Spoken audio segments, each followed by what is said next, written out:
To me, it's very clear what's going on with the Miami Dolphins. They're not trying to win football games. I've never seen anything like it.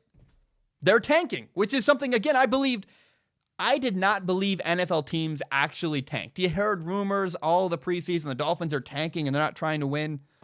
I finally believe it. I do. All right. There's all these narratives about the Miami Dolphins. Are they giving Josh Rosen what he needs to succeed? Why are they doing this? Why are they doing that? It's all a bunch of nonsense. All these narratives make sense when you go, yeah, I don't think they're trying to win football games. I think they are trying to get really high draft picks and do as bad as they possibly can. The first thing that made me realize this was they traded away their incredible young left tackle, Laramie Tunsil. Traded away Laramie Tunsil and receiver Kenny Stills for 2 first-round draft picks, a second-round draft pick, and some change. And I was like, what? All right. I guess that's a good haul because you get draft picks, but a young left tackle, a talented left tackle like Laramie Tunsil, that is not easy to come by. I was surprised. And then the Dolphins traded away Minkah Fitzpatrick to the Steelers for a first-round pick.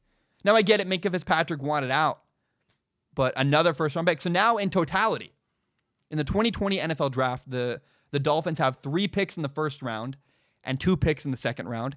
And the next year, in the 2021 NFL Draft, you have 2 more picks in the first round and 2 picks in the second round.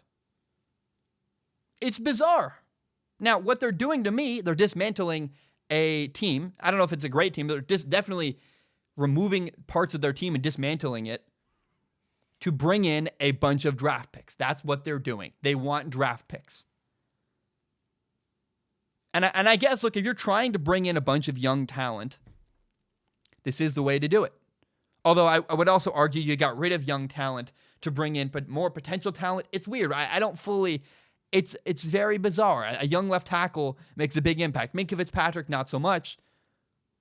But it's a total reset button. Minkah Fitzpatrick wanted out. Fine. I want to repeat, I don't know that I would have traded away Laramie Tunsil. A great young offensive lineman, particularly a left tackle, is really hard to come across. But the draft picks they got, it makes sense. Okay, they're rebuilding, they're resetting. They're trying to bring in draft picks. But the most interesting part to me, and the biggest question I have about the Miami Dolphins, by the way, they've been blown out. The first 2 weeks, they've just been annihilated by the Ravens and the Patriots. It didn't even look competitive at all. The most interesting part of what's going on with the Dolphins right now is how do they see Josh Rosen? I would pay so much money to be a fly on the wall, to sit in meetings to understand, how does this team view their young quarterback? The question is, do the Dolphins believe that Josh Rosen is their long-term answer at quarterback? In 2018, it was a first-round draft pick. He struggled last year with the Arizona Cardinals. And let's be honest, anybody would have struggled with the Arizona Cardinals last year. Their team is awful and atrocious. So the Dolphins traded for him. The Dolphins traded for Rosen. And now they're keeping him on the bench. Right now, the Dolphins starting quarterback is 36-year-old quarterback Ryan Fitzpatrick. So my question is Josh Rosen not playing because he's an awful quarterback? Or is he not playing because the Dolphins are protecting him? Are they keeping him from getting hurt, letting Fitzpatrick take all the hits and just get the heck beat out of him? Are they quietly developing Josh Rosen on the side? I just wonder, are they planning to go to Josh Rosen as their future quarterback eventually? I don't know. Do they believe in him? Or are they planning to draft a quarterback with one of their early first-round picks next year? I have no idea. I think if Rosen is their guy, if Josh Rosen is the guy in Miami and they believe in him, then having a bunch of draft picks to build around him is a genius, fantastic plan. And the sad reality is if they have to use one of their draft picks on a quarterback next year, that hurts a lot. Remember, Josh Rosen's only 22 years old. He's got a whole career ahead of him. I hope he's the guy in Miami. But if he's not, that would really sting to have to use one of those draft picks. Because the potential here for the Dolphins is we have 5 picks in the first 2 rounds next year, and we have our franchise quarterback. We can just get picks to build around him. On paper, that's a great idea. But if one of those picks have to go to a quarterback, you lose an impact player early in the first round that you could be drafting instead. That would really hurt. So I want to find out.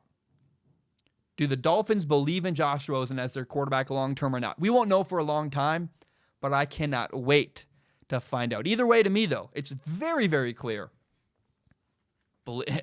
Something I thought was not possible. The Dolphins are tanking. They're not trying to win. I guess they're running backs on the trade block now. They're just going to trade away their entire team and just bring in draft picks, I guess. I don't understand. I do understand. They're trying to bring in young talent. I've just never actually seen an NFL team do this as blatantly and as openly as the Miami Dolphins are right now. My name is Zach Schaumler. This is my podcast, Strong Opinion Sports. It is my favorite thing in the entire world. And you may not know, my dream when I graduate college eventually is to do this show as my full-time job. Now, I also want to be very upfront and honest about my plan and what's going on. I recently monetized my YouTube channel. What that means is that some of my videos make money through ad revenue. Now, it's fewer than you think. A lot of my videos get claimed. But in the past, I've received donations through the form of PayPal and Patreon.com. PayPal.me/Zach Schaumler, Patreon.com/Zach Schaumler. So because I'm making ad revenue, it felt weird to just get donations. I wanted to give something back to the people who support me on Patreon. So now there's a reward. If you support me on Patreon, you can submit questions at the dollar level or above. You just need to give $1 a month. If you do that, you can submit questions to a pool of questions where I look at. I'll read all the questions on Patreon, and I pick the top couple every episode and read them and answer them on a segment called Ask Zach. I pick the top couple questions and answer them at the end of every single episode. Now, that's for people who want to support me with money. If you have no money to give, I totally understand. I've actually never supported anybody on Patreon. I feel kind of weird about that. I'm a broke college kid myself. I totally understand. But if you believe in me and if you believe in my dream and still want to help me, one thing you can do is help me grow by telling your friends about Strong Opinion Sports. Share it on Facebook, Twitter, Instagram, whatever it is. Help me grow by telling your friends about Strong Opinion Sports. Guys, thank you so much. I know that was a long spiel. I really appreciate it, and hope you have a great day.